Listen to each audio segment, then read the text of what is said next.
tendrá como mínimo 6 décadas de estabilidad y de progreso.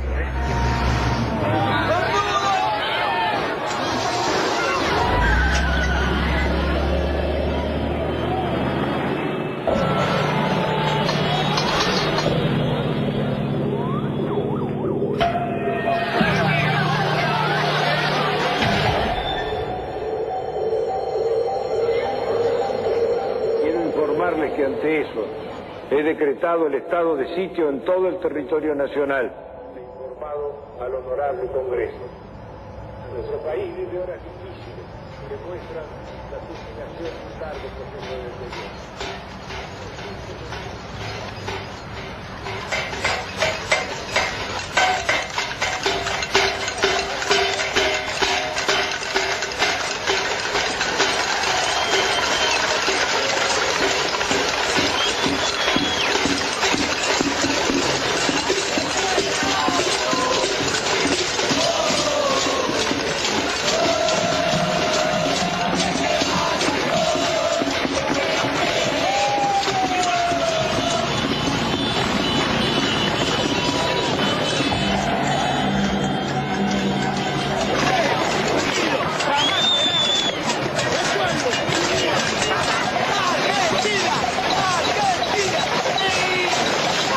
Después de muchos años, cuando el país parecía sumido en la apatía, estalló la insurrección.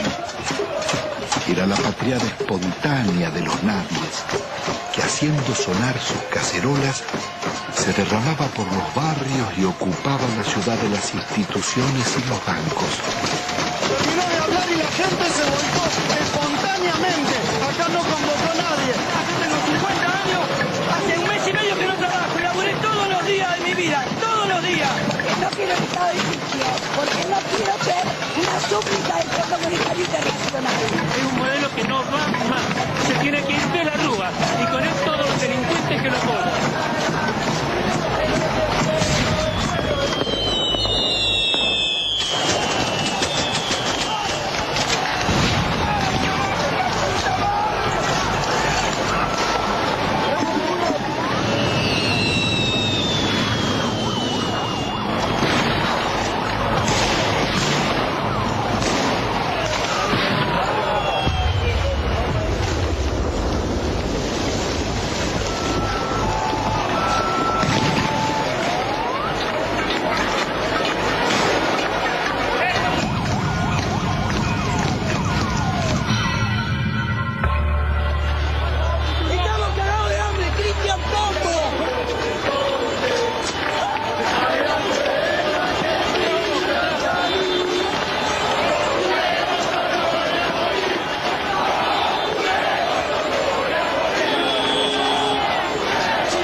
pueblo no se va. Son trabajadores, amas de casa, empleados, jubilados y estudiantes, herederos de aquellos que por décadas habían desafiado dictaduras y persecuciones, soportado ajustes y en democracia traicionados.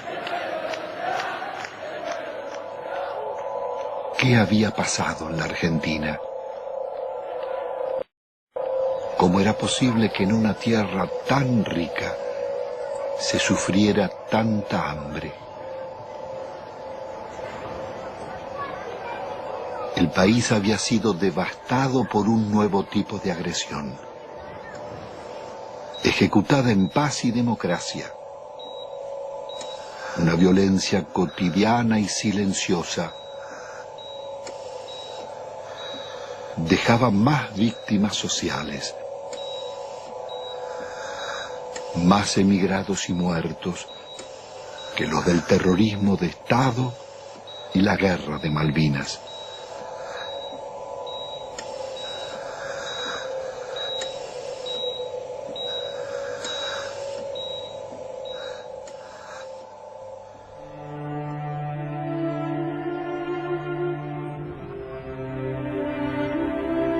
En casi 2 siglos de vida independiente, la deuda externa argentina ha sido una de las causas del empobrecimiento y la corrupción y uno de sus escandalosos conflictos.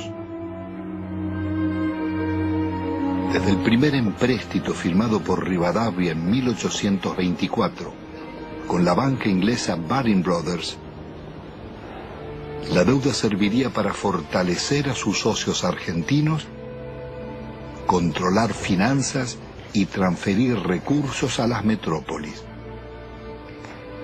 Desde entonces, la deuda externa estuvo ligada a los negocios y complicidades de casi todos los gobiernos, desde Mitre y Quintana a Menem y de la Rúa.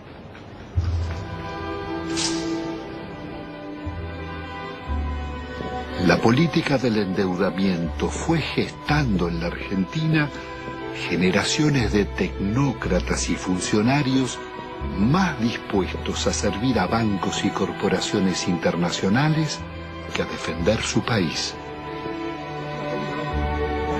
Moldeados en Harvard o Chicago, Oxford o Buenos Aires, sus retratos decoran las galerías oficiales. Allí están colgados desde lobistas del siglo XIX, como Manuel García y Belaustegui, hasta los últimos directores de la banca pública, Pedro Pou, Macarrone y Colombo. Administradores de una deuda que había nacido en los años 70 con la dictadura militar. Hemos dado vuelta una hoja del intervencionismo estatizante y agobiante de la actividad. La deuda contemporánea se inicia en forma ilegítima con la dictadura militar.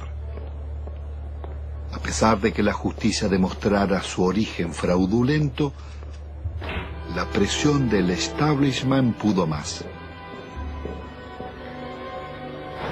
Desde entonces, serviría para condicionar gobiernos y enajenar el patrimonio público. Es todo un símbolo que en el Salón de los Acuerdos luzca una estatuilla de Canning, regalada por el gobierno de Su Majestad en 1857, por el honorable reconocimiento de la deuda.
alianza entre los bancos extranjeros y las corporaciones será el nuevo poder en la Argentina.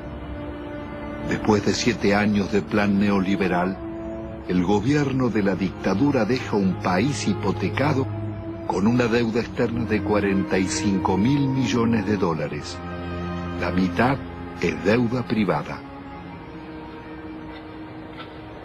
Son 23.000 millones que dicen deber bancos extranjeros radicados en el país, como el Citibank, el Fair Boston, el Chase Manhattan, Bank of America, el Banco de Italia, Londres, Español, el francés y el Deutsche, y también el Banco Río, el Quilmes, Galicia y otros. Multinacionales como ESO, Fiat, IBM, Ford, Mercedes-Benz, Swift, Pirelli, los grupos empresarios locales de Pérez Compán, Bulguerón y Bridas, Macri, Techin, Forfabat, Pescarmona, Gruneisin, Soldati, Cogasco, Celulosa y otras. Una descomunal deuda privada que un alto funcionario de la dictadura le pasaba al Estado, Domingo Cavallo. Doctor Domingo Felipe Cavallo, Convertido en superministro de Economía de los gobiernos de Menem y de la Rúa, sería responsable del permanente crecimiento de la deuda y de los mayores despojos que sufriera el pueblo argentino.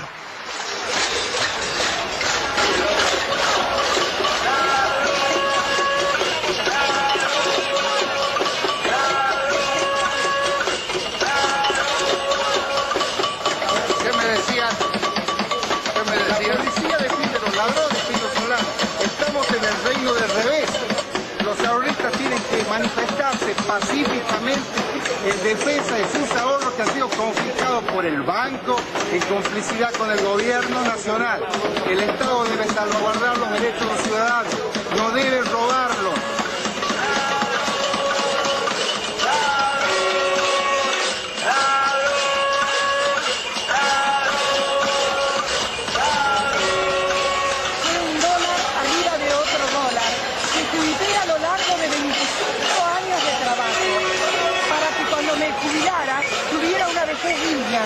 Cosa que el gobierno no me da. ¿Por qué no nos tratan los bancos como tratan a sus ahorristas en el exterior?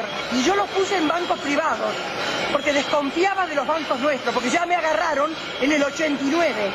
Pero evidentemente soy una estúpida. Entonces, ¿qué necesitan? ¿Una bomba? Yo no soy de poner bombas, pero al menos me desahogo con la cacerola. Esta cacerola le hizo puré a mis hijos para que cada vez que la vea sepa que si me roban porque ellos son unos sinvergüenzas. Pero yo luché por mis derechos. Yo fui el decano de los canitistas de Avellaneda. 65 años vendiendo diarios y todos mis ahorros están en el Citibank. ¿Por qué no me lo devuelven? El gerente me dijo que me lo iban a devolver. Mentira, mentira y mentira.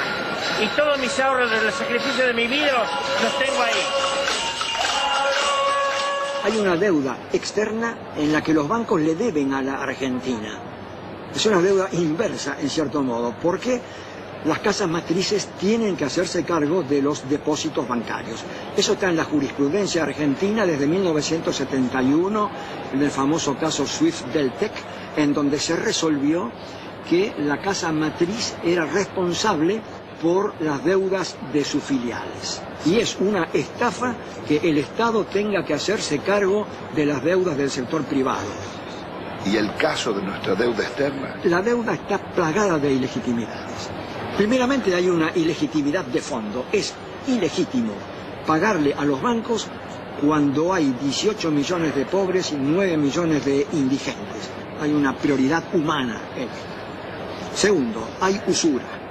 La usura está aprobada tanto que si se hubiera aplicado una tasa de interés normal, la deuda externa se hubiera terminado de pagar en 1988.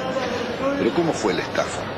Hubo préstamos de las casas matrices a las filiales, que eran movimientos intracompañía, que esos préstamos eran considerados deuda externa, cuando en realidad eran movimientos dentro de la misma empresa. se compraban dólares. Esos dólares se los depositaban en una cuenta en Estados Unidos. Con la garantía de esa cuenta daban otro préstamo que entraba al país, se compraban dólares y así se lucraba indefinidamente con la tasa de interés. Es lo que se llamó en aquella época la bicicleta financiera, con la que se hicieron fortunas, y precisamente los grandes beneficiarios fueron los grupos económicos que son los mismos de siempre. Al finalizar el gobierno de Alfonsín, la deuda externa se aproxima a 54.000 millones de dólares.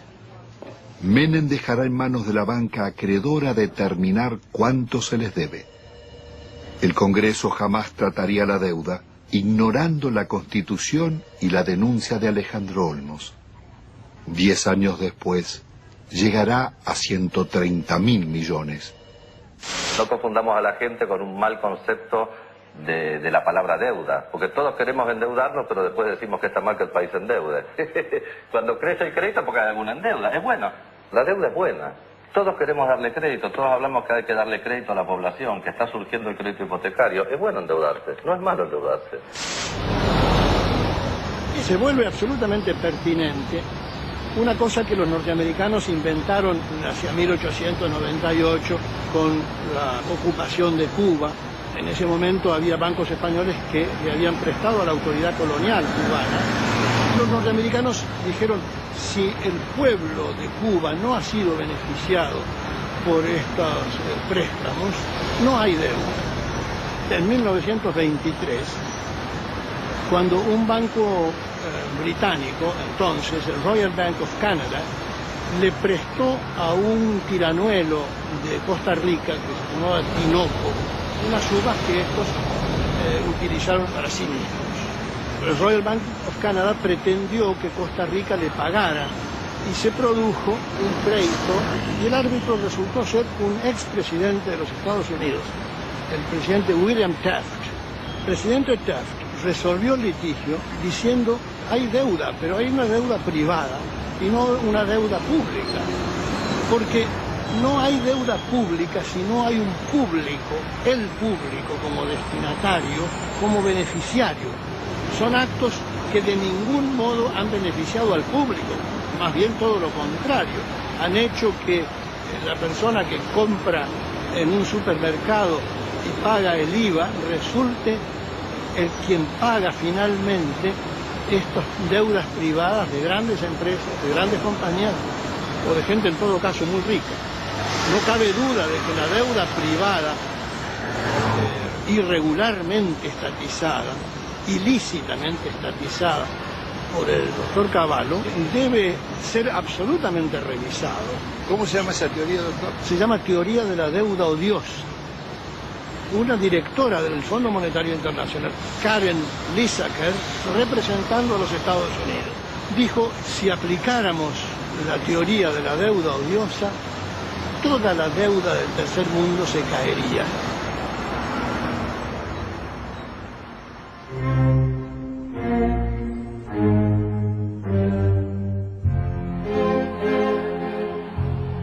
La democracia retorna de la mano del radical Raúl Alfonsín con un discurso socialdemócrata. Promete defender los derechos humanos, dar batalla contra la pobreza y demostrar que con la democracia se estudia, se cura y se come. Al balcón del histórico Cabildo de la ciudad de Buenos Aires, el presidente de la República, la enorme responsabilidad de asegurar la democracia y el respeto por la dignidad del hombre en la tierra argentina. Hemos dicho que esto significa que el Estado no puede subordinarse a los grupos financieros internacionales, pero que tampoco puede subordinarse a los privilegiados locales. Pero el Estado está en quiebra y es preciso optar. El ministro Grispum propone denunciar la deuda externa y privilegiar el crecimiento. Alfonsín lo considera inviable y cede a la presión del poder. Y esto ha de lograrse a través de un ajuste que va a ser duro y que va a demandar esfuerzos de todos. Esto se llama, compatriotas, economía de guerra. Y es bueno que todos vayamos sacando la conclusión. El drástico ajuste se llama Plan Austral. Una vez más, millonarios recursos públicos pasarán a los bancos y corporaciones. Alfonsín actúa con un doble discurso. Promete investigar la deuda, pero ordena al presidente del Banco Central legitimarla. Promueve el juicio a las juntas militares por los crímenes de la dictadura y 2 años después, las leyes de obediencia debida perdonarán los delitos cometidos bajo órdenes superiores. Es el logro de la insurrección de los oficiales carapintadas. La población sale de sus casas y desafía los tanques.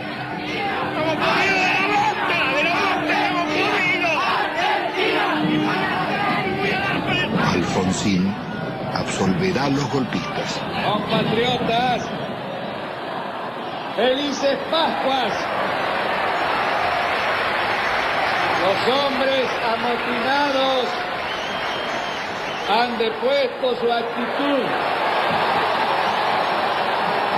Algunos de ellos, héroes de la guerra de las Malvinas, que tomaron esta posición equivocada.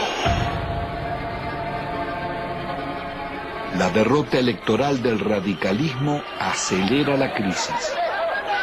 Un golpe del mercado desata la hiperinflación y se producen saqueos en los supermercados.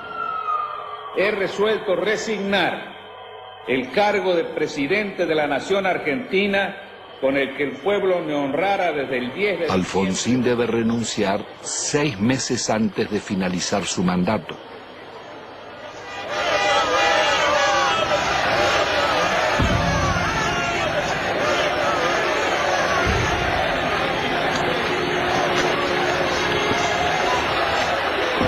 El justicialista Carlos Menem llega a la presidencia argentina después de haber gobernado varias veces la provincia de La Rioja, una de las más pobres del país.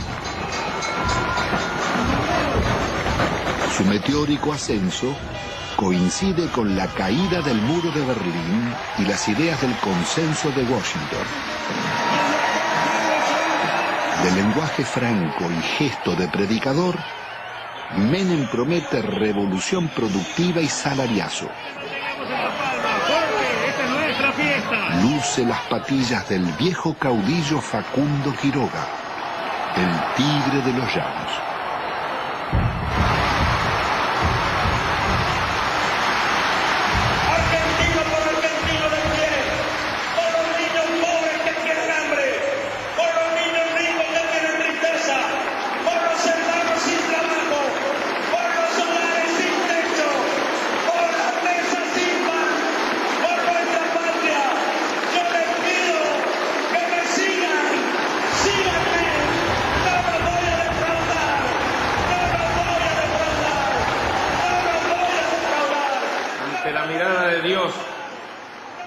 Y ante el testimonio de la historia, yo quiero proclamar: Argentina, levántate y anda. Hermanas y hermanos, con una sola voz para decirle al mundo: se levanta la faz de la tierra una nueva y gloriosa nación. Son los tiempos del supuesto fin de la historia. El discurso único de la globalización y las democracias neoliberales en América Latina.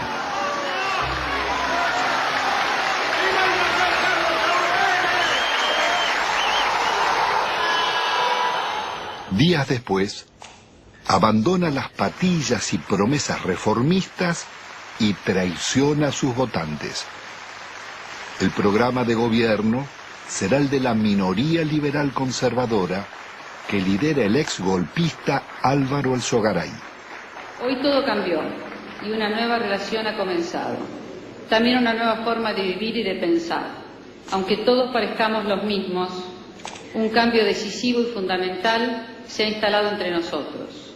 Y es un hecho de justicia histórica que este cambio lo realice un presidente justicialista, cerrando así el ciclo que comenzó hace 40 años. Jamás nadie como Menem había osado llevar la traición como bandera, ni ejecutar con tanto cinismo acciones contra la nación. El travestismo del nuevo jefe va a pulverizar medio siglo de resistencias populares. Impone la ideología de la derrota frente al modelo global. Indulta a los jefes de la dictadura y traiciona a millones de trabajadores que soportaron la represión. Abandona el antiimperialismo popular y la política de no alineamiento de Perón y Evita para establecer relaciones carnales con Estados Unidos. Su programa será el del Banco Mundial y el Fondo Monetario.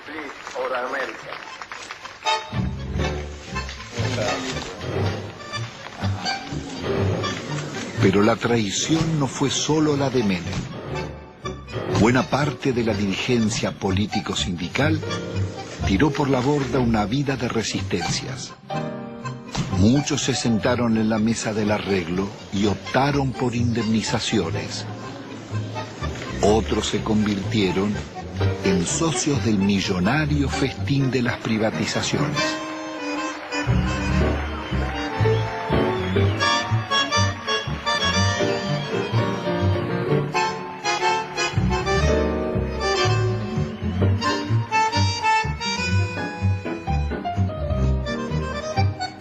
Senador Cafiero, usted que es un dirigente histórico del justicialismo, ¿cómo explica la traición de Menem?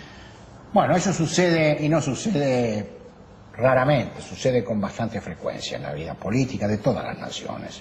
Hay un librito chiquito francés que se llama El elogio de la traición, donde se demuestra o se dice que es absolutamente intrínseco a la política la traición. Es decir, usted para llegar tiene que mentir, porque si usted dice lo que realmente piensa, la gente no lo va a votar.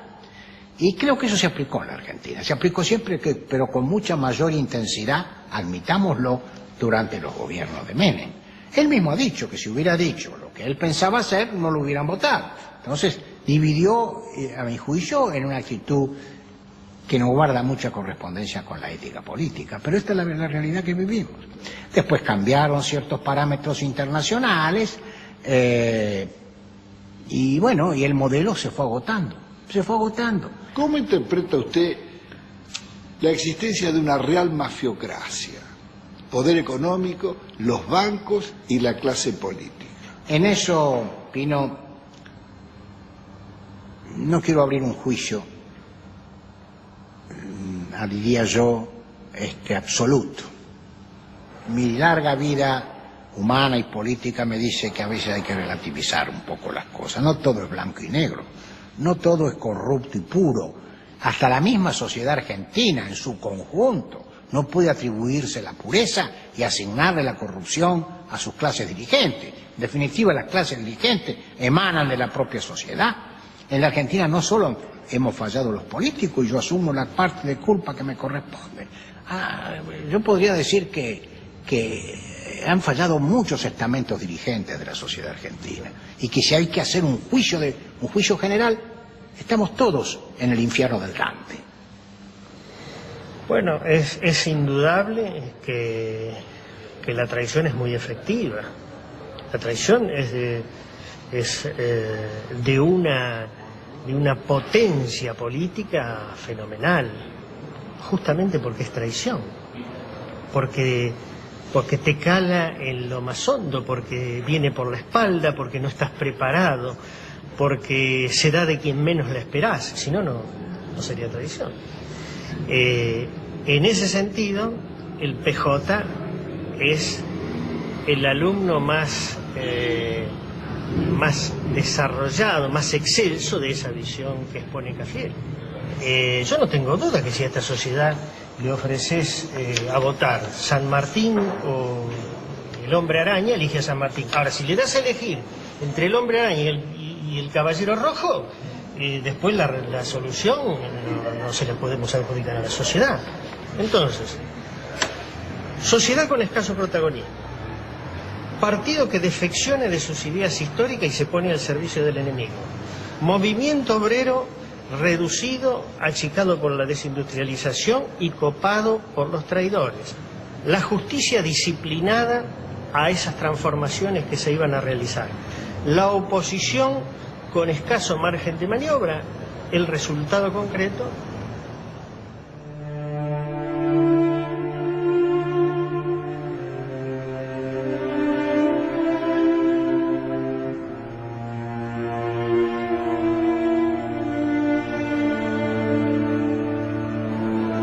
El modelo neoliberal de Menem sería inseparable de la degradación republicana y la corrupción. Su plan político requiere una Corte Suprema de Justicia y tribunales federales adictos, más la delegación de poderes especiales por parte del Parlamento. Al mes de haber asumido, consigue su ley de leyes, la reforma del Estado, que le abre las puertas a las privatizaciones. El Senado de la Nación trata hoy una ley trascendente para el país, que por primera vez va a atacar en forma frontal las deficiencias estructurales que tiene el Estado Nacional en su conjunto y a través también de sus empresas públicas. Nuestro reconocimiento en nombre del presidente de la República Argentina, porque con este proyecto en su ejecución iniciamos la revolución productiva.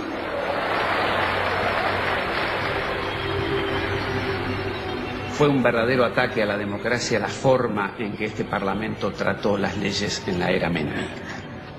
Le otorgó al Poder Ejecutivo facultades extraordinarias, poderes omnímodos, la suma del poder público. Y las delegaciones le posibilitaban al Poder Ejecutivo privatizar todas las empresas del Estado, sin inventario, sin balance, sin certificar si realmente la explotación de las empresas arrojaban ganancias o arrojaban pérdidas. Significó ni más ni menos que la votación, un verdadero apoyo al saqueo de los bienes del Estado. ¿Y quiénes la votaron? La votaron los justicialistas, la honorable complacencia radical, lo tengo muy presente, al Chacho Jarolaski ordenando a muchos de sus legisladores que se retiraran del recinto para que el justicialismo pudiera aprobar estas leyes. Pocas veces se van a dar tantos factores para que una minoría tome el poder sin tirar una bomba, como lo hicieron, sin disparar un solo tiro.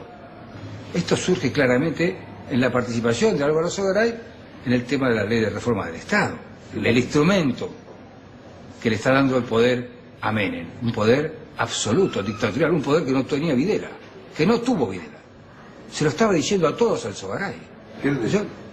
Le decía a los propios justicialistas que estaban participando de un capítulo extraordinario. Por primera vez iban a tener el poder, no importa si los votos eran del pueblo o votos peronistas. Ese poder lo iban a tener los mismos que proscribieron, los mismos que fusilaron, los que masacraron. Eso es lo que estaba diciendo Álvaro Sogaray. ¿Hasta dónde? Es un límite. ¿Qué cosas eran capaces de hacer? Bueno, esto y más. Es más, siguieron haciéndolo.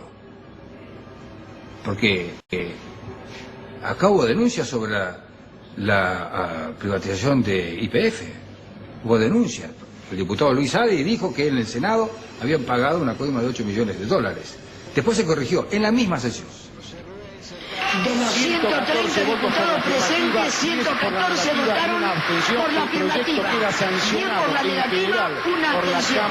No podemos más que felicitarnos de estos diputados que han dado el quórum, que han hecho funcionar la Cámara, pero creo que hoy es un día de júbilo, hoy es un día de festejo para la Argentina, que desde hoy el petróleo pasa a ser de las provincias, YPF pasa a ser una empresa que cotiza en bolsa, que va a tener inversión privada, y el dinero que de esto surja es de los jubilados. Miles de millones de dólares pasan del patrimonio del Estado a los jubilados. Las bellas palabras escondían algunos de los actos más infames que el Parlamento haya cometido. Con sobornos y falsos diputados fueron votadas las privatizaciones de YPF y Gas del Estado, las dos mayores compañías argentinas. No solo el país perdía las empresas que más habían invertido en su industria, sino que los jubilados y trabajadores serían estafados. La oposición no bastó para impedirla. Diputados disidentes del justicialismo formarían el Grupo de los Ocho. Reformar el Estado no es privatizar. En un país en emergencia no se puede empezar despidiendo trabajadores. Otras voces opositoras al despojo de la petrolera fueron amenazadas o agredidas. En mayo del 91, por ratificar ante la justicia las denuncias contra Menem y el remate de YPF, fui víctima de un atentado con 6 tiros en las piernas. La corrupción de Menem es una locura, la privatización de YPF. Es un robo fenomenal lo que está. ¿Cómo no va a haber corrupción si surge de los hechos? Surge de las privatizaciones. ¿Cuáles son los estados patrimoniales de los hombres que votaron esto? Me refiero a los que conducían. Hay que verlos. Uno no ha visto acá pagar, abrir portafolios y pagar dólares. Uno no lo ha visto. Sin embargo, no está desmentido. De modo que cuando existen consultoras, cuando hay tanto dinero para ganar más dinero, cuando hay negocios mientras la sociedad está distraída, mientras existían los hombres que pregonaban las conveniencias de que las empresas del Estado pasaran, o nos olvidamos de Neusta. Y tenía alto rating, no solamente los políticos, En este cambio tenemos que incluirnos también los periodistas, los medios de comunicación. ¿Hasta cuándo vamos a aguantar tantas estupideces? Instrumentos extraordinarios como la televisión y la radio en manos de idiotas para generar pueblos idiotas. ¿Hasta cuándo? El Congreso de la década mafiosa, el que votó las leyes más vergonzosas y antinacionales, tuvo que sesionar rodeado de cordones policiales. Fueron tantos los atropellos contra el pueblo que todas las semanas se oyeron sus reclamos.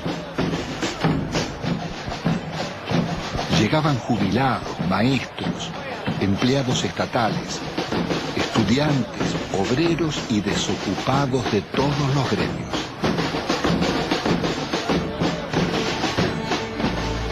Comenzaron los tiempos oscuros en que el presupuesto nacional se aprobaba en Washington antes que en el Congreso, y el ministro Dromi llamaba a la resignación porque el país estaba de rodillas.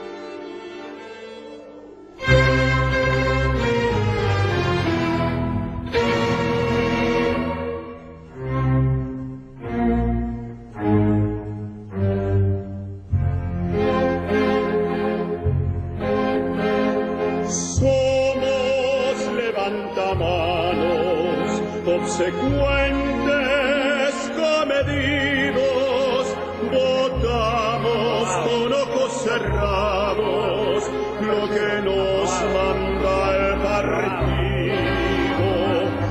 Somos levantamanos, legislamos con olvido y al votante traicionamos a pesar de los silbidos.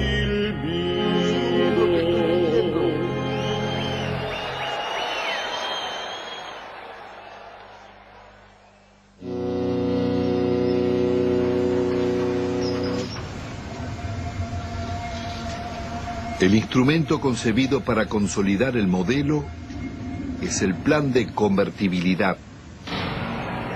Abre las importaciones e impone por ley una mentira. Un peso vale $1. Logra detener la inflación, pero deja indefensa la industria nacional. De producir el 95% de lo que consumíamos y exportar máquinas, tornos, trenes y electrodomésticos, pasamos a importar telas, carnes, lácteos, frutas o pastas.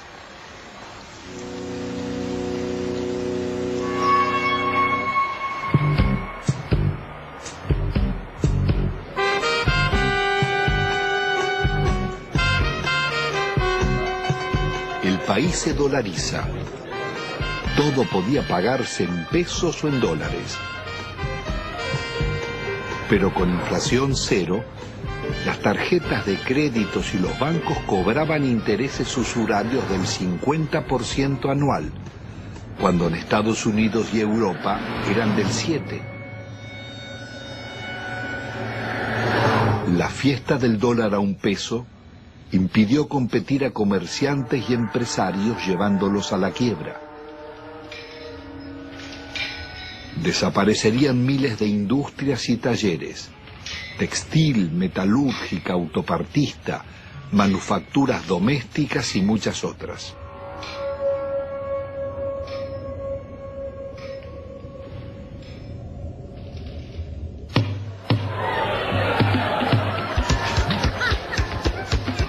Fueron los años farandulescos de la exhibición de fortunas malavidas. Tenemos que tratar de no robar por lo menos 2 años. Es ilícito la coima, es ilícito apropiarse de lo ajeno. Si alguien tiene que meter la mano en la lata a la ponga despacito, un chiquitito, que no se vea. La vida se privatiza y se amuralla. Nace el país de los custodios y los countries, el de los ricos y famosos. ¿Usted es peronista? El pizza con champán.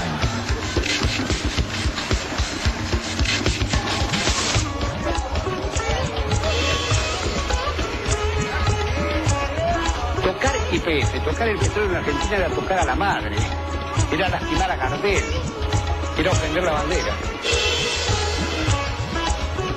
El petróleo bajo la tierra no le sirve a nadie, a ninguno. Esto pasa cuando no usas la camisa. Y yo creo que todos tenemos derecho a una cuota de frivolidad de cuando en cuando. De gran seductor que usted tiene, ¿si le molesta un poco? No, todo lo contrario, me ayuda.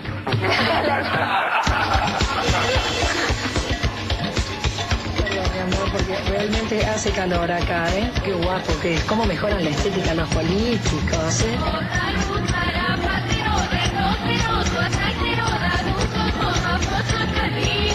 Estoy apasionado por este modelo económico, que es mentira, que produzca más pobre, que lo fabrique.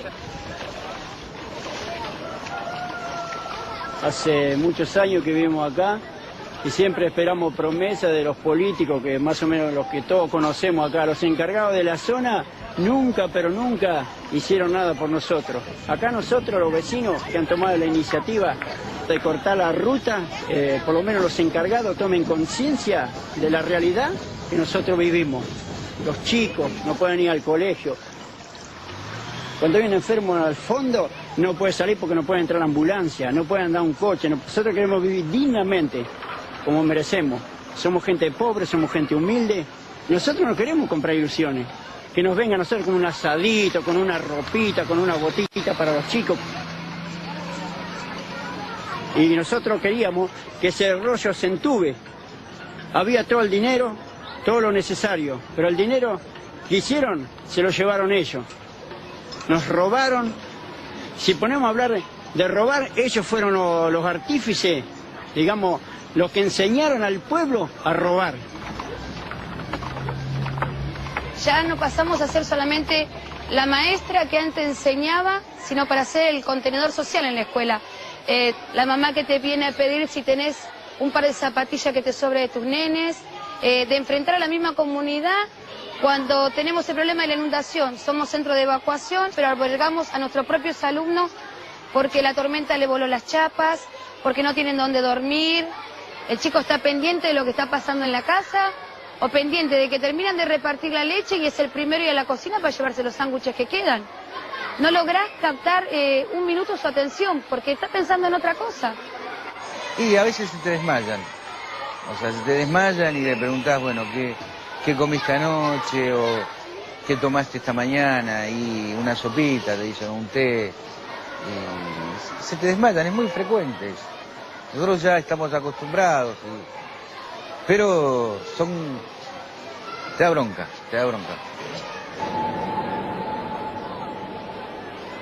El plan de convertibilidad integraba un proyecto de dominación funcional al pago de una deuda externa que era incobrable.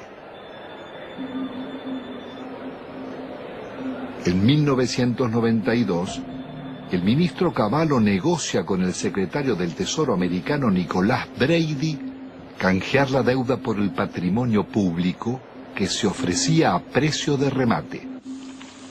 Las empresas estatales podían comprarse con bonos del Estado que cotizaban al 15% de su valor nominal, pero se los reconocían al 100%. El acuerdo le haría perder al país más de 30.000 millones de dólares.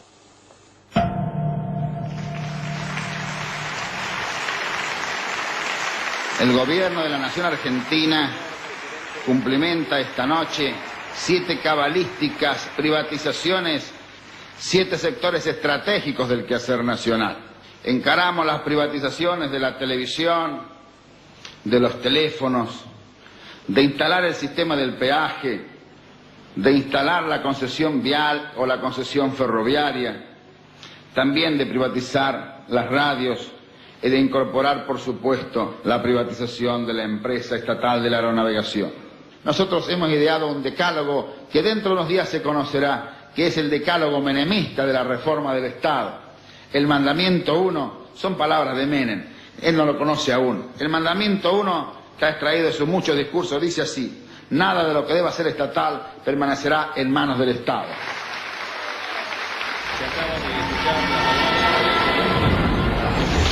Nada quedó en pie.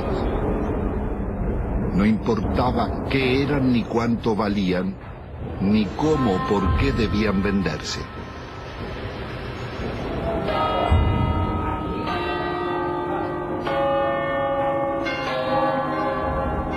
Más allá de los siglos y los métodos, las concesiones de bienes del Estado serían continuidad de las viejas explotaciones coloniales.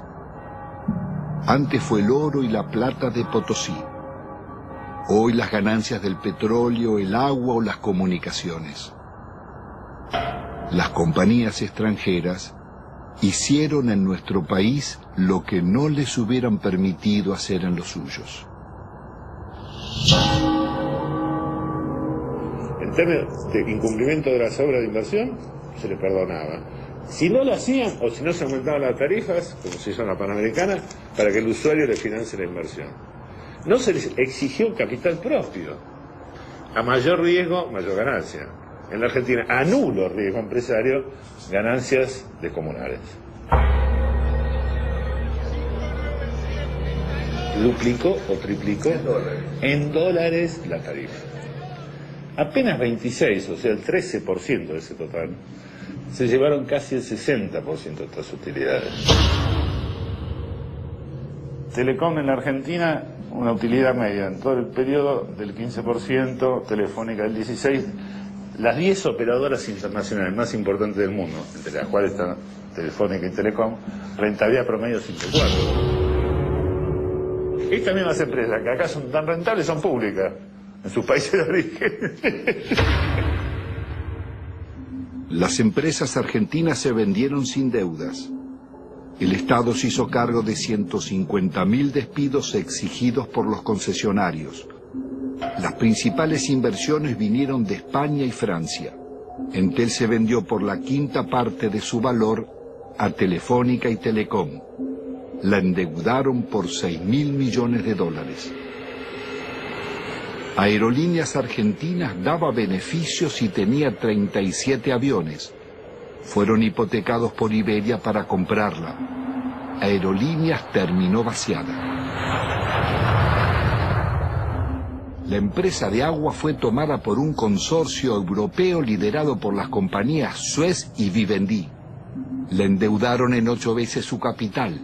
Obtuvieron rentas excepcionales y no realizaron las obras convenidas. 800.000 personas quedaron sin agua potable y 1 millón sin cloacas.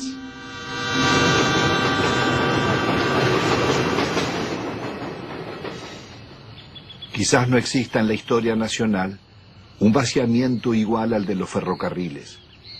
Fue el mayor golpe que sufrieron las economías regionales. Miles de familias tuvieron que emigrar. Había 36.000 kilómetros de vías solo quedan 8.000. 95.000 puestos de trabajo, quedan 15.000. Después de una década, el Estado paga más subsidios que antes y debe al Banco Mundial 700 millones de dólares prestados para pagar despidos, más otros 700 millones de intereses por haber suprimido 80.000 puestos de trabajo.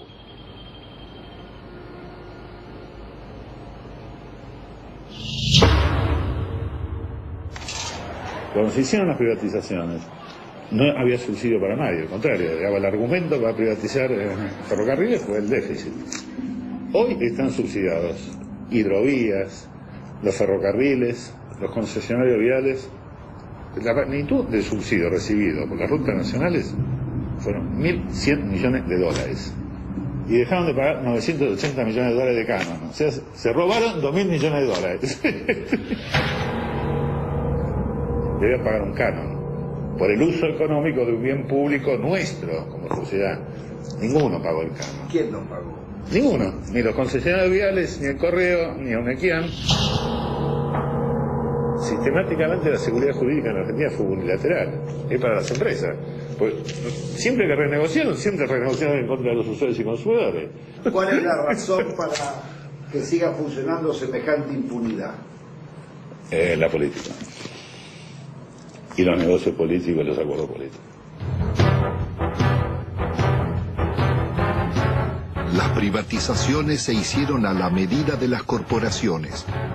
La patria contratista financió todas las campañas electorales, todos los gobiernos, todos los golpes de Estado y realizaron todas las obras públicas.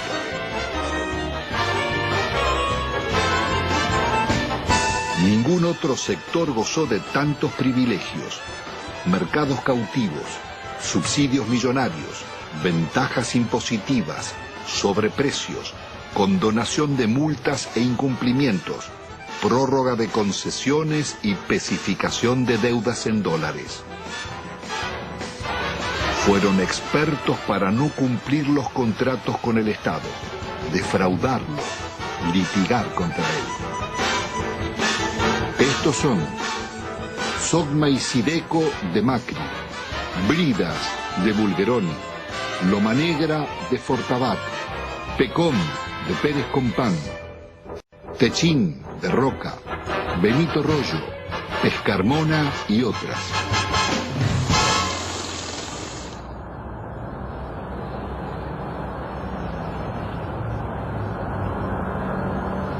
La desocupación estalló como una epidemia contagiando la sociedad entera.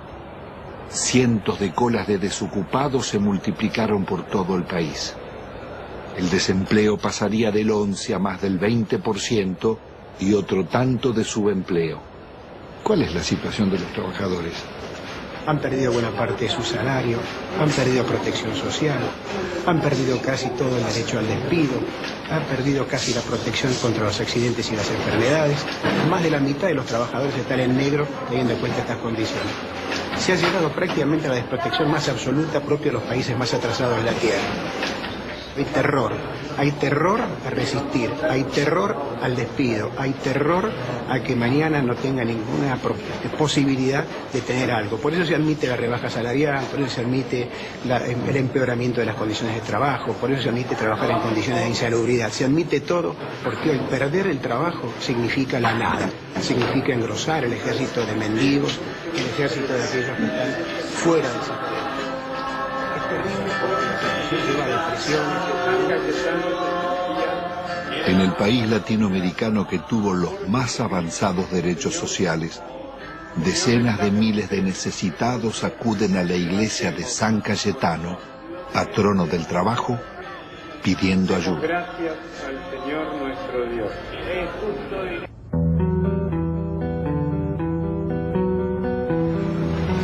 Argentina es un caso único en el mundo y en América Latina. No se conoce un país que haya entregado su gas y su petróleo sin haber perdido una guerra. Hay que pensar que fue una verdadera traición al país de una clase dirigente. México, Brasil, y Venezuela no privatizaron en absoluto su petróleo. Félix, ¿por qué fue una salvajada la venta de YPF? Fue una salvajada por el papel que tenía YPF dentro del país y en el concierto de las petroleras del mundo. Uno tiene que recordar que cuando Mosconi constituyó la primera empresa estatal del mundo, YPF, se tomó el concepto de que el petróleo es un bien estratégico y la venta de los combustibles un servicio público de interés nacional. Cuando subía el precio internacional, YPF mantenía bajos precios en función de sus costos y no del precio internacional. Yacimientos Petrolíferos Fiscales fue creada en 1923 bajo la dirección del general Mosconi. En 1907 se había descubierto crudo en la Patagonia. A pesar de sus detractores, la industria petrolera pudo desarrollarse sin depender del capital externo, siendo un modelo para América Latina. Fue tan exitosa su expansión que recaudaba tanto como la provincia de Buenos Aires y detectó reservas por $200.000 millones. Fue una salvajada por la cantidad de ilícitos que cometieron para privatizarla. Si se aplicara la ley de hidrocarburos, la mayor parte de las concesiones caen. Argentina podría reconstruir rápidamente una petrolera estatal. Si aplicaran hoy con decisión política la ley de hidrocarburos. Las áreas estratégicas donde más habíamos invertido, las concedieron por 25 años por lo que esos pozos producían en 9 meses. El remate fue tan grosero que Menem mismo se llevó las acciones a Nueva York para venderlas. A 19 pesos una acción que costaba 38 y 350 millones de acciones por 19 pesos tenés la estafa del país. Fue tan grande la estafa que se contrató a la empresa McKinley para que rebajara las reservas argentinas y al año siguiente se subieran al mismo nivel que se tenía anteriormente. Vendieron un área con una reserva, supongamos, 100 y la reserva del área tenía una reserva de 140. El monopolio de las 4 empresas nos ha castigado con las tarifas más caras del mundo y paga regalías de las más bajas del mundo. ¿Pero y quién controla los pozos? Sacan lo que quieren. Sí, y hacen simple declaración jurada. ¿Cómo? Por simple declaración jurada nos dicen, nos informan a los argentinos lo que está haciendo. El valor de las reservas y de lo que está bajo tierra y el valor de las instalaciones se lo regalaron. No hubo que montar nada. Estaba el área con los muchachos adentro, con los equipos adentro y estaban los caminos donde se colocaba el petróleo. El petróleo iba a tal caño, iba a tal otro caño. Toda la que está era la excelente infraestructura que habían tenido las empresas del Estado, especialmente YPF. Si acá no se construyó nada porque las empresas del Estado, tan castigadas, trabajaban con un horizonte de planeamiento para los próximos 20 años, cosa que se olvidó. Están disfrutando de eso. Si están viviendo del crédito que le dejaron las empresas del Estado en cuanto significa bienes de infraestructura, petroleros y gasíferos. Esta es la realidad de la Argentina. Tampoco se comprendería el desarrollo industrial argentino, ni la Patagonia, sin la acción de YPF. Había desarrollado gasoductos, acerías, caminos y usinas, e hizo nacer decenas de ciudades promoviendo el progreso social de sus poblaciones. Ahí estaban, entre otras, Comodoro Rivadavia, Caleta Olivia, Cutralcó y Plaza Huíncul, que fuera el primer campamento petrolero de la provincia de Neuquén. Bueno, todo esto que está desolado, que está tapiado, que está abandonado prácticamente, era lo que era Campamento 1 y este sector era la administración, el corazón de YPF. Y esto a partir de la privatización, la gente se comienza a ir porque tiene que buscar otros medios de vida, por eso se producen los abandonos de los hogares, digamos, se buscan otros horizontes. ¿Se ganaba bien? No, si los sueldos eran, no teníamos ningún problema. No había problema de salario acá, de necesidades. Nunca nos faltaba un peso a nosotros. Lo que pasó fue un crimen, un asesinato. Esto es impensable. Nadie podía imaginarse que podría suceder una cosa. Las privatizaciones, acá por lo menos en la zona, se hicieron prácticamente sin inventario. Acá había un montón de elementos que había dejado YPF y desaparecieron. Grandes motores, por ejemplo, vehículos de rezago, material nuevo, trépanos, herramientas, ropa. Había muchísimas cosas que no estaban inventariadas y nadie sabe dónde fueron a parar. Acá se puede desarmar un galpón que nadie sabe dónde está, ni cómo está, ni por qué está. Bueno, esto es lo que queda de la empresa PEXE, que fue formada por el sindicato petrolero SUPE, para que los trabajadores de alguna forma hacerle creer de que iban a ser empresarios. La empresa presenta quiebra, hay sueldo, plata que nos deben. Eso contaba con la complicidad de la gente del SUPE que sabía de todo esto. Ellos conocían muy bien el desmantelamiento que se estaba haciendo de YPF.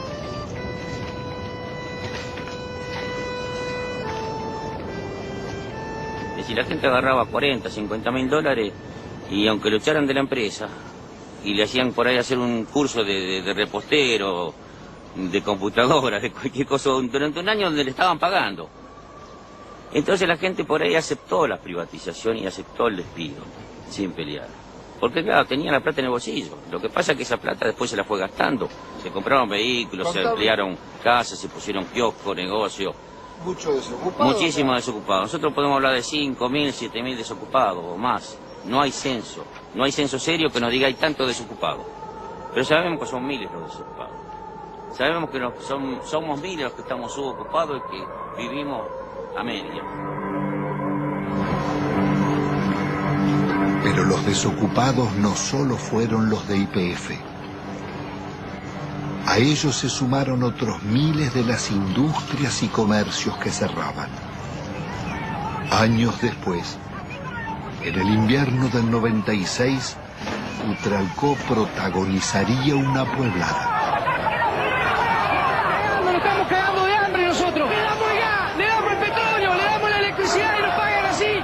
Agotados sus reclamos por trabajo, miles de desocupados se instalaron en la carretera nacional durante días y noches, soportando 10 grados bajo cero y resistiendo las cargas de la gendarmería.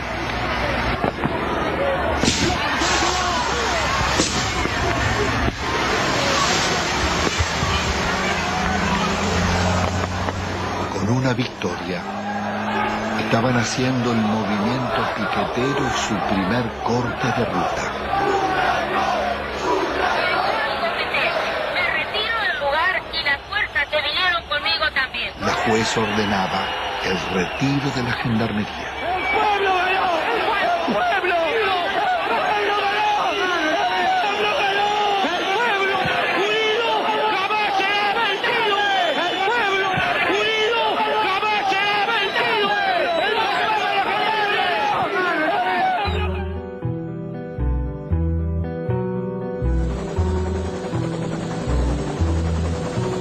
La del Estado era un orgullo de todos los argentinos y era una de las 2 o 3 empresas que en el mundo eran tomadas como modelo.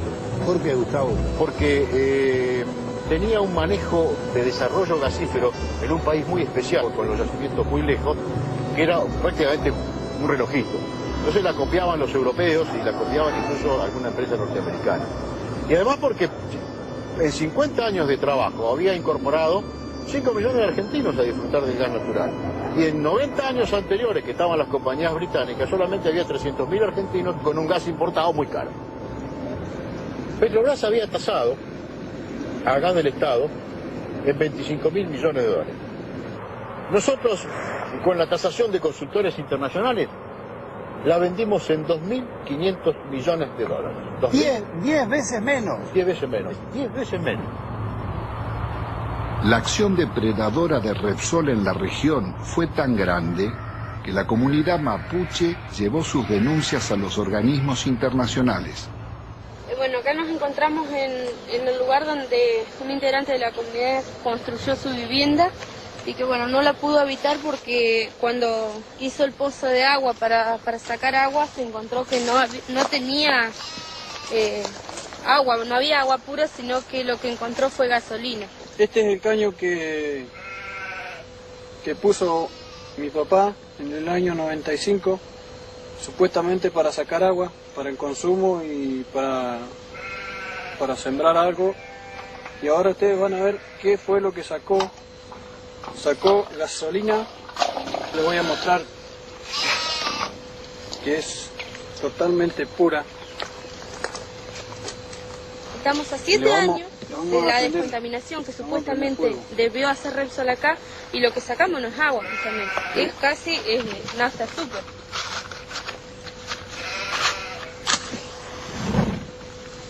Ahí está.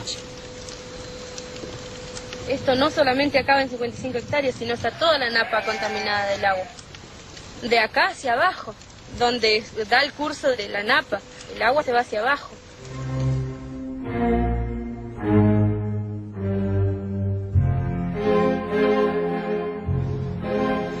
Carlos Menem pacta con Alfonsín su reelección a cambio de una reforma constitucional donde se incluyen nuevos estatutos y un tercer senador por la minoría que favorece al radicalismo.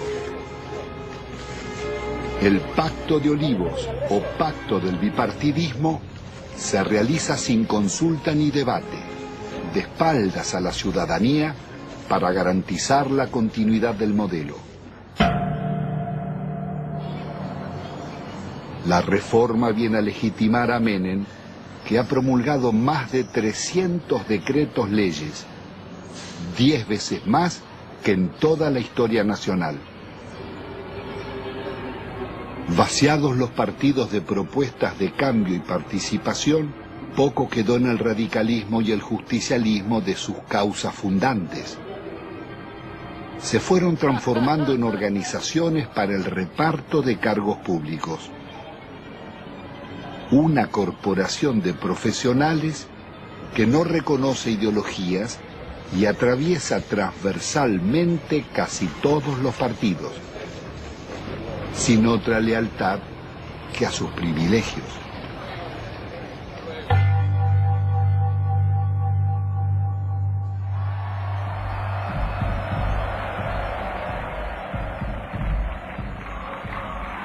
De la otrora poderosa Confederación General del Trabajo, solo queda el eco de antiguas multitudes. Su asociación fervorosa con Menem terminaría vaciando los gremios de trabajadores.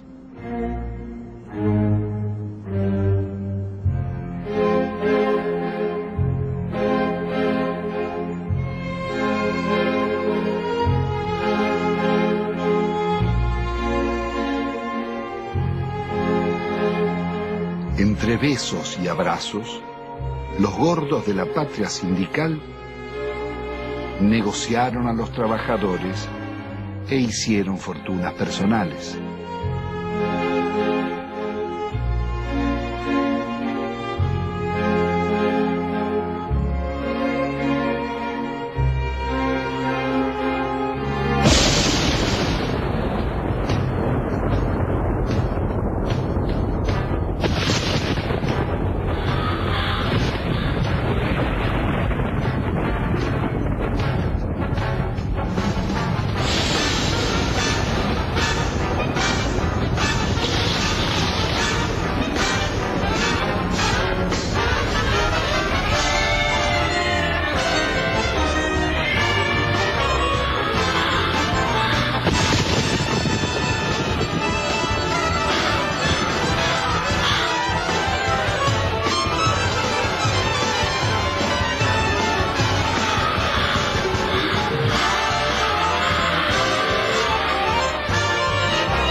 La sociedad argentina le reprocha haber sido parte imprescindible de un pacto mafioso de impunidad que se consolidó en nuestro país en la década del 90. Se le reprocha haber admitido, haber legitimado el remate de las empresas públicas al mejor postor y de una forma realmente a precio vil. Se le reprocha el despojo de los derechos de los jubilados, el despojo de los derechos de los trabajadores, haber justamente brindado impunidad a los políticos que han delinquido en la función pública. En las últimas décadas, ninguno de los altos funcionarios que delinquieron contra el Estado fue condenado.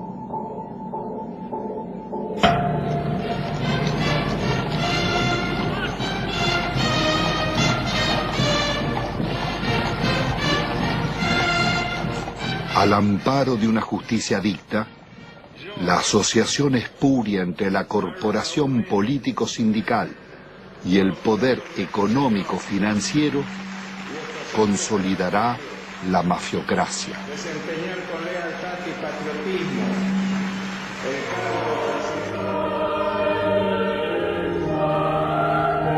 Señores, menuda tarea es la de conducir la marcha de un país, sobre todo en los tiempos difíciles y complejos del mundo actual, cuando términos como patria, bien común, moralidad, respeto al otro y amistad social se encuentran en baja o desmonetizados.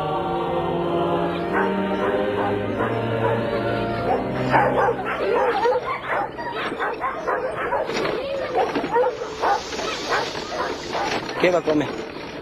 Tengo 7 chicos, no tengo trabajo, no tengo no tengo ni mercadería, nada, no tengo colchón, no tengo coche. En la indigencia total estamos aquí. No se puede estar.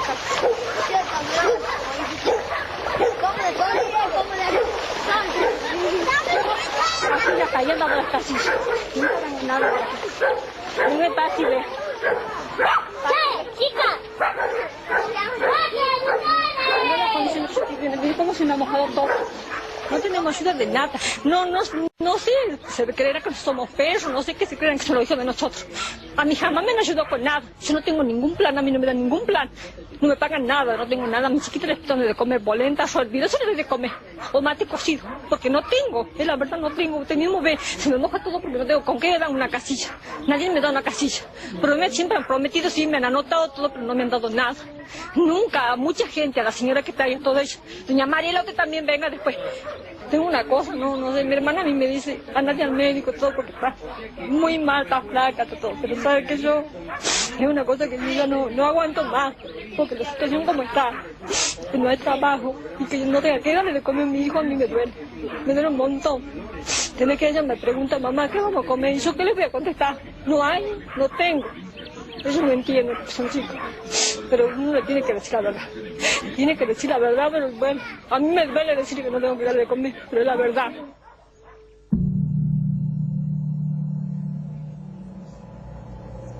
La mafiocracia une empresarios con políticos y magistrados, traficantes con funcionarios, sindicalistas y comunicadores.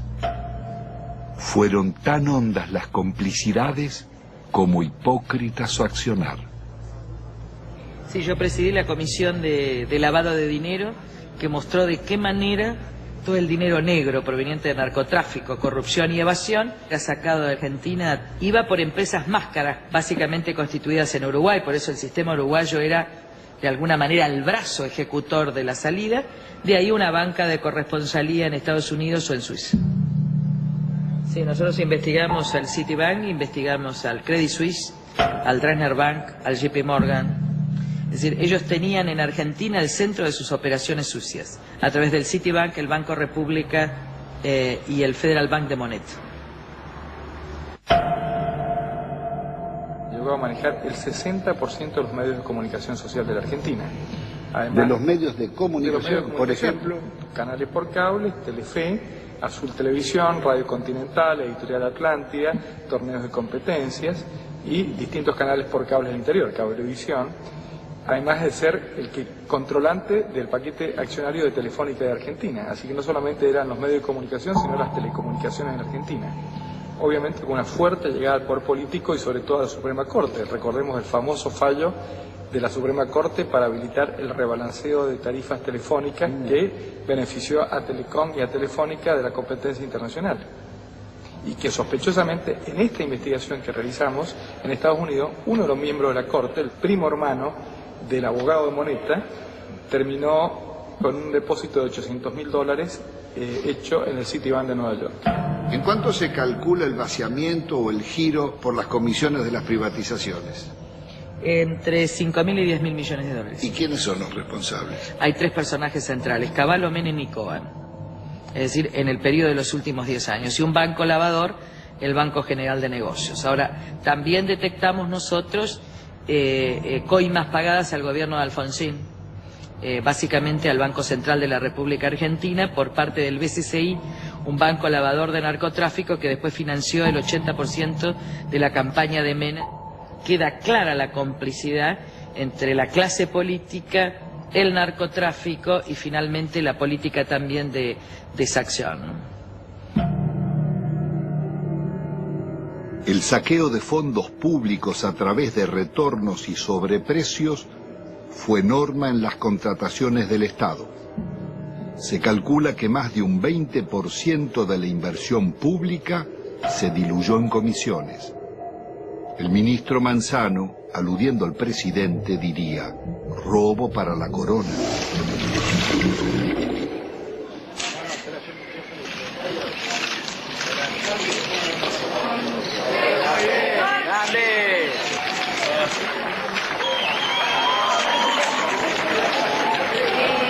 Presidente, ahí, presidente.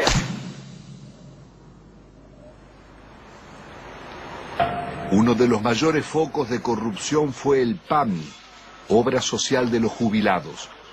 La oscura trama delictiva de contrataciones con empresas pertenecientes a funcionarios sobrevivió varios gobiernos.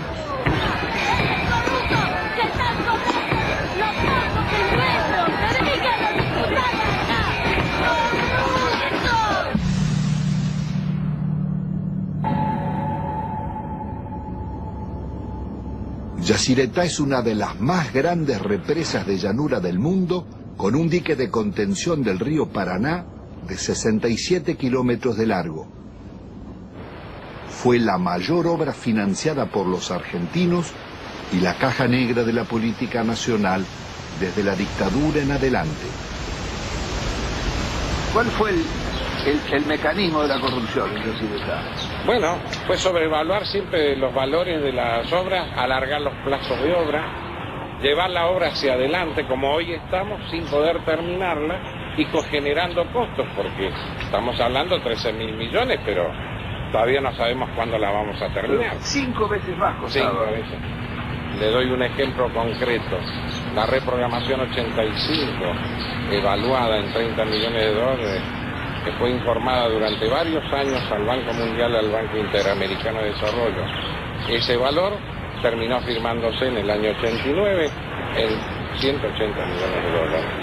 Muchos lo firmaron, algunos no la firmamos y así quedamos fuera del trabajo de Yacyretá en la consulta. ¿Entre esos usted?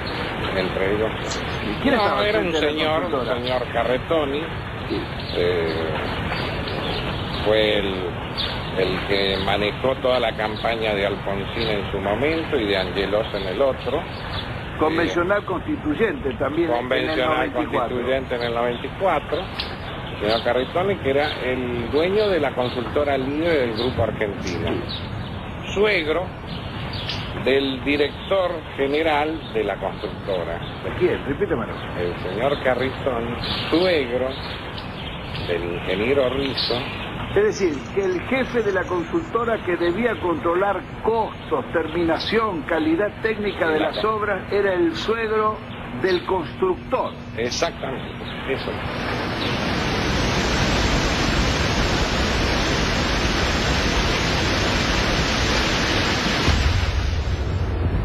La Argentina enviaba armas rumbo a Ecuador en guerra con Perú, en momentos en que la Argentina era garante de la paz entre Ecuador y Perú. Violábamos también con armas hacia Croacia y hacia Bosnia, violábamos la disposición de Naciones Unidas para esta maniobra, fabricaciones militares, conducción del ejército argentino, fábrica militar de Río Tercero, por donde pasaron la mayor cantidad de armas que venían desde el norte argentino con zona liberada. ¿Qué se hizo? Se voló la fábrica militar de Río Tercero con 7 muertos argentinos.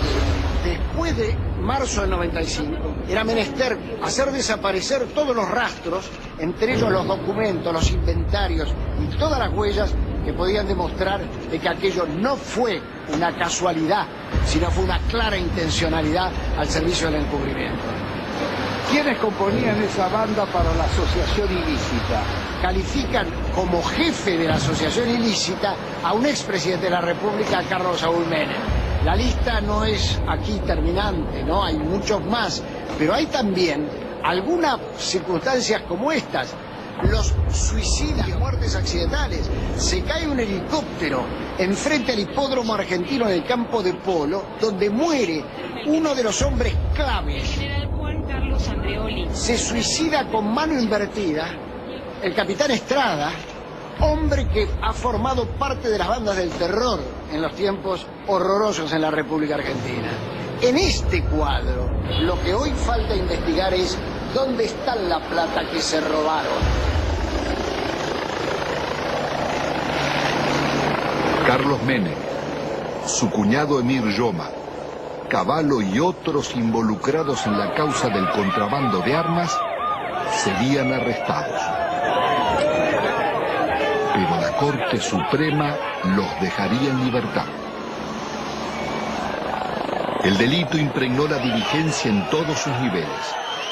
Ministros, jueces y altos funcionarios fueron llevados a la justicia por causas de corrupción, como los justicialistas Alberto Coa, Gerardo Sofovich, Juan Carlos Alderete, Matilde Menéndez, María Julia Elzogaray, Carlos Grosso, Claudia Bello, Triaca, Dadone, Grisanti, Amira y Emir Yoma, Vico y Espadone, los funcionarios radicales Del Conte, Mazorín y muchos otros, y los candidatos presidenciales Angelós y Masachesi.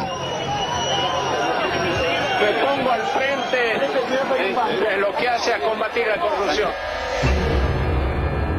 Las anteriores amenazas se referían a una causa por exportaciones de oro, donde se generaron aparentemente créditos fiscales ficticios. Si no querés que te arruinemos en el trabajo y la vida, deja de romper las pelotas, me corta en el brazo. Durante los años de Menem, las mafias se desarrollaron bajo la complacencia del gobierno y seguirían actuando después. Su accionar dejó decenas de secuestros extorsivos, asesinatos, robo de vehículos, muertes dudosas o por gatillo fácil, falsos accidentes y suicidios nunca esclarecidos.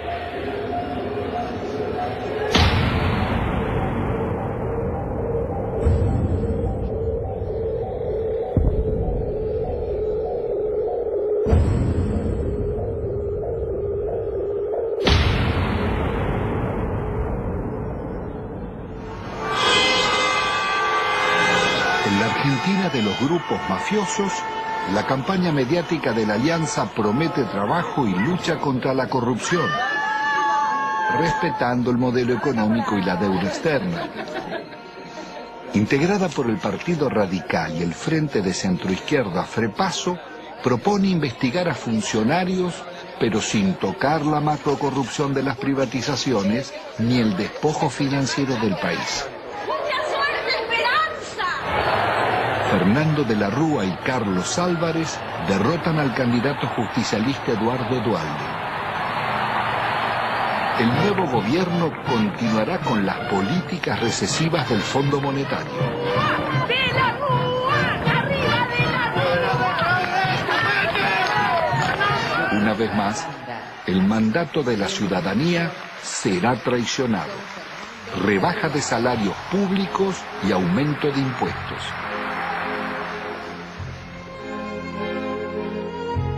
De la Rúa viaja a España llevando la prórroga de la concesión del yacimiento de gas más rico del país, Loma de la Lata, para la petrolera Repsol. Una riqueza de 50.000 millones de dólares que es entregada, violando la ley, por solo 300 millones. El gobierno soborna al Senado para votar la ley de flexibilización laboral. El vicepresidente Álvarez no cuestiona la ley, sino el soborno, y pide investigar. Presento mi renuncia indeclinable al cargo de vicepresidente de la Nación, para no perjudicar al presidente ni alterar la vida institucional. Álvarez abandona a sus votantes y promueve el regreso de Cavallo. Ungido superministro, renegocia la deuda externa. La operación llamada Megacanje es otra gran estafa que le costará al país 55.000 millones de dólares. El milagro argentino terminó en una catástrofe social. Los planes de Cavallo liquidaron a la clase media, hicieron más ricos a los ricos y más pobres a los pobres. El 60% de la renta quedaba en manos del 10% más rico.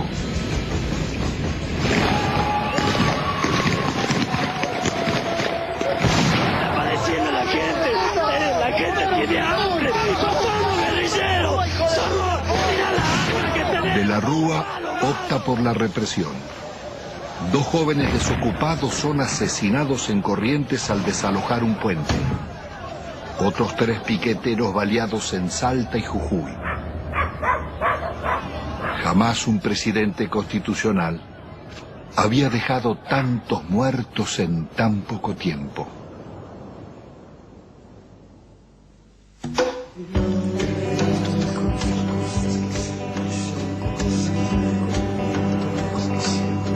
El viento me confió cosas que siempre llevo conmigo. Me dijo que recordaba un barrilete y 3 niños,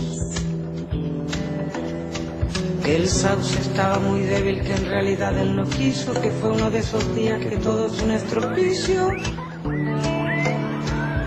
Iba cargado de culpa y seguía confesando, en su lomo de distancia no cabalgaban un pájaro. Era un fantasma ese viento, un alma en pena penando, y en ese telar de angustias tejió sus vagas el diablo. Aquí se pudo prever con exactitud qué iba a pasar luego de cada ajuste económico que existía en el país. Los famosos ajustes, estos desde la época de Alfonsín, de Menem y demás, cada ajuste significaba la irrupción en el hospital de una cantidad enorme de desnutridos, de niños desnutridos y de sus familias. Entonces era como decirse uno a otro, mira, esperemos, todos 3 meses hay que preparar cama. Venía una cantidad impresionante de chicos desnutridos. Hasta que nos hartamos y en el año 82 salimos a la calle e hicimos un gran movimiento que salió en todos los diarios y que interesó a todo el país. Pero la política siguió, la política del ajuste. Cada ajuste era una puñalada en el corazón para un médico que venía aquí, porque sabía que después de ese ajuste, 3, 4, 5, 6 meses más, los chicos que nacían en ese periodo no iban a comer. Entonces íbamos a tener esta cantidad de chicos y de ahí nació este documento que nosotros hicimos hace poco que dice: otros toman las decisiones, nosotros lo vemos morir. Pero resulta que cuando nosotros empezamos a leer, traducíamos bibliografías del inglés. Entonces nosotros veíamos cómo se solucionaba, cómo le arreglábamos los líquidos, cómo le arreglábamos las sales, cómo le arreglábamos las proteínas. Y después ya, viendo que cada vez era más y nos sobrepasaba, empezamos a leer otras cosas. Hasta llegamos a leer un libro argentino, Juan P. Garrahan, no sé si le suena. Dice: la desnutrición no es una enfermedad socioeconómica y cultural que se soluciona poniendo a trabajar a todos los factores de la nación. No dice que le vamos a dar alimento, que le vamos a todos los factores de la nación. Y ahí explotó todo, ahí ya nos dimos cuenta. ¿Qué hacemos nosotros con el desnutrido mandándolo a la casa? ¿Qué hace la nación? Claro, le damos un enfoque cientificista. Claro. Pero este último año fue una explosión atómica. Nosotros teníamos 18% de chicos desnutridos en el hospital, pasó a prácticamente el 80% de chicos desnutridos en el hospital.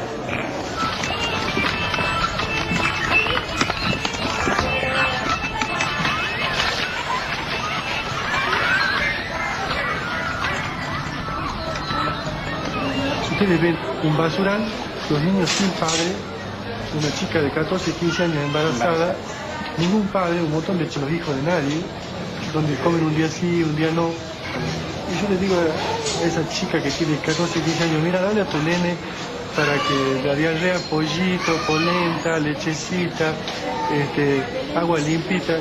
Y bueno, eso es una falta a la ética, eso es una crueldad inconcebible. ¿Cómo le voy a decir si ella está comiendo de la basura? Los chicos viven de la basura. Estos son sobrevivientes de la tercera generación de desnutridos o de la segunda generación los que están dando a luz estos chicos. Porque cuando se produce el fenómeno esto, mueren muchos chicos. Los que logran sobrevivir, sobreviven con baja estatura, con menos fuerza, con menor capacidad intelectual, pero no por eso dejan de ser personas. No por eso deja de tener sentimientos. Eso de calificarlo como si fuera un subproducto de la sociedad es indignante. Son personas como vos y como yo. No solamente desde el punto de vista de los derechos, sino desde el punto de vista de que también le duele un hijo, de que también le duele una criatura que se le muere, que se le enferma, y de que también tiene derecho a tener su casa, su agua potable, su comida todos los días, su trabajo. Los derechos, aquí hablamos de derechos humanos. ¿Qué derecho humano tiene esta persona? Se le han pisoteado todo, absolutamente.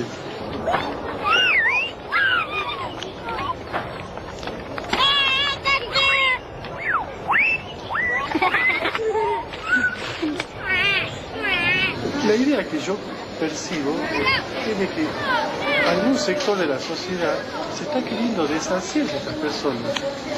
Le prestan a ese sector de la sociedad. ¿Y cuál es ese sector de la sociedad? Está identificado, el que se llevó todo. 90% de indigentes, 10% que lo tienen todo. No sé qué modelo, esto no es un modelo, esto es una cosa de que yo tengo 54 años y es siempre lo mismo. La historia es ajustemos. El que vino no sabía ajustar y sigamos ajustando. Y se cagan todos. Y los chicos se los va corriendo como de la mesa y caen abajo y no comen nada. Lo que no se quiere ver del país, que es la gente que nace, vive y muere sin documentos, sin estar registrada, la otra Argentina, la oculta, con los que están incluidos y los excluidos. Porque con los excluidos ya no nos interesa ni rescatarlo, que no se reproduzcan, ponerle glue, esterilizarlo, sacarlo de circulación. Todavía nadie se animó a decir no mostrarlo.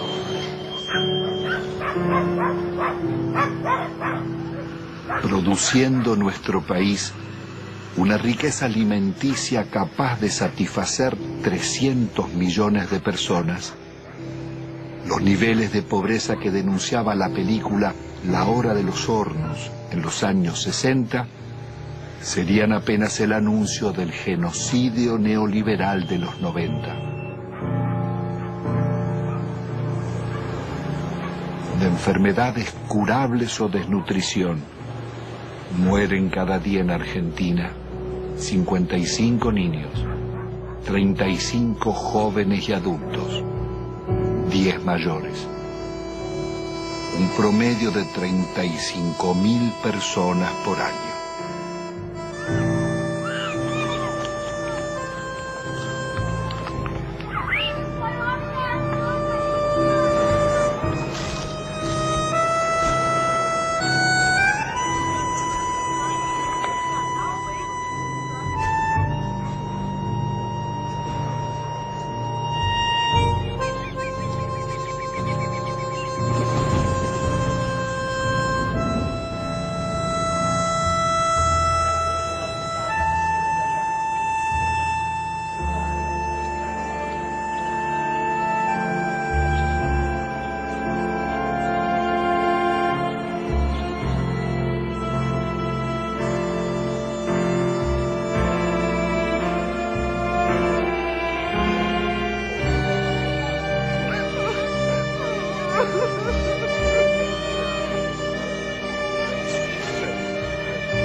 El país era presentado al mundo como el modelo a seguir.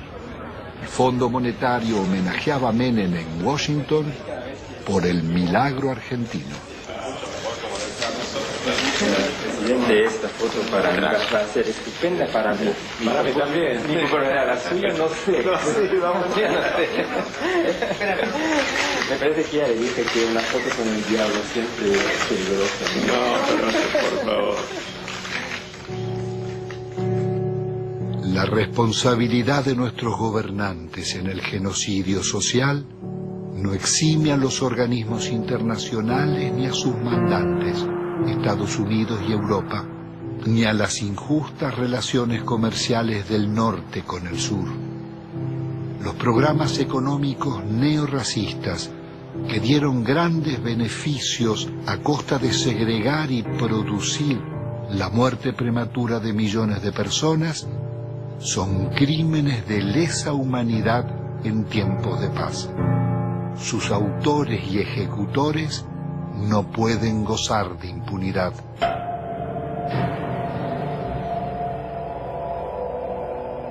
Después de un cuarto de siglo, el balance económico es devastador.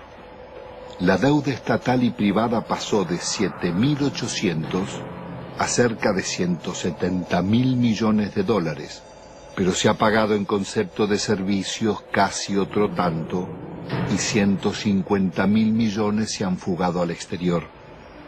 Argentina ha perdido otros 150.000 millones por los subsidios agrícolas en Europa y Estados Unidos.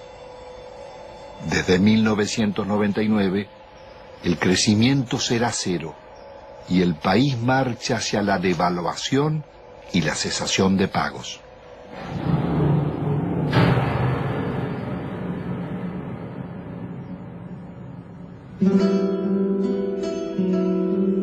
Al terminar esta memoria, quizás quede el sentimiento que la realidad no puede cambiarse, o que los responsables del saqueo son los triunfadores y nosotros los derrotados. Pero la realidad fue distinta. Ni la dictadura, ni Menem, ni de la Rúa consolidaron sus proyectos, ni los bienes concesionados se perdieron para siempre, porque pueden recuperarse.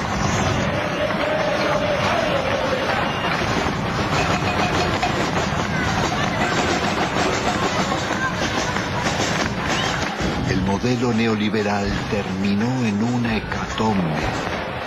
Sus responsables no pudieron vender todo lo que deseaban, ni los mayores bancos públicos, ni los grandes astilleros Río Santiago, ni las usinas termonucleares, ni Yacyretá, Salto Grande o EPEC.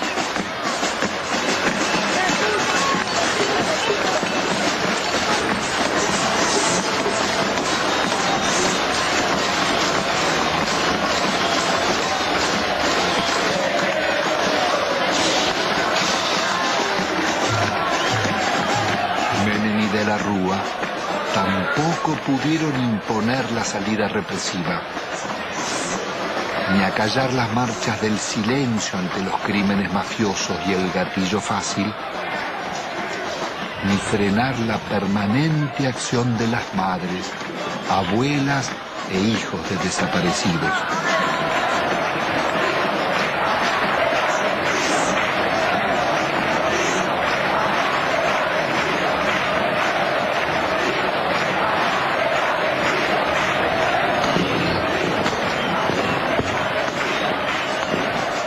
Impidió otra historia, la de miles de luchas y movilizaciones de resistencia del movimiento social desarrollado durante la década. Organizaciones territoriales, piqueteros, comedores y asambleas barriales, ocupaciones de tierras y asentamientos, la Gran Marcha Federal y cientos de otras marchas y paros nacionales. El CTA, las fábricas recuperadas por los trabajadores, las continuas protestas de jubilados, las las mujeres rurales en lucha, estudiantes, ahorristas, comerciantes y artistas, culminaron en esa pueblada espontánea de diciembre que, como el 17 de octubre o el Cordobazo, cambiarían la historia argentina.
Sigo, a cerrar el hocico, pero tampoco como si fueran los viejos que por ahí andan como roedores.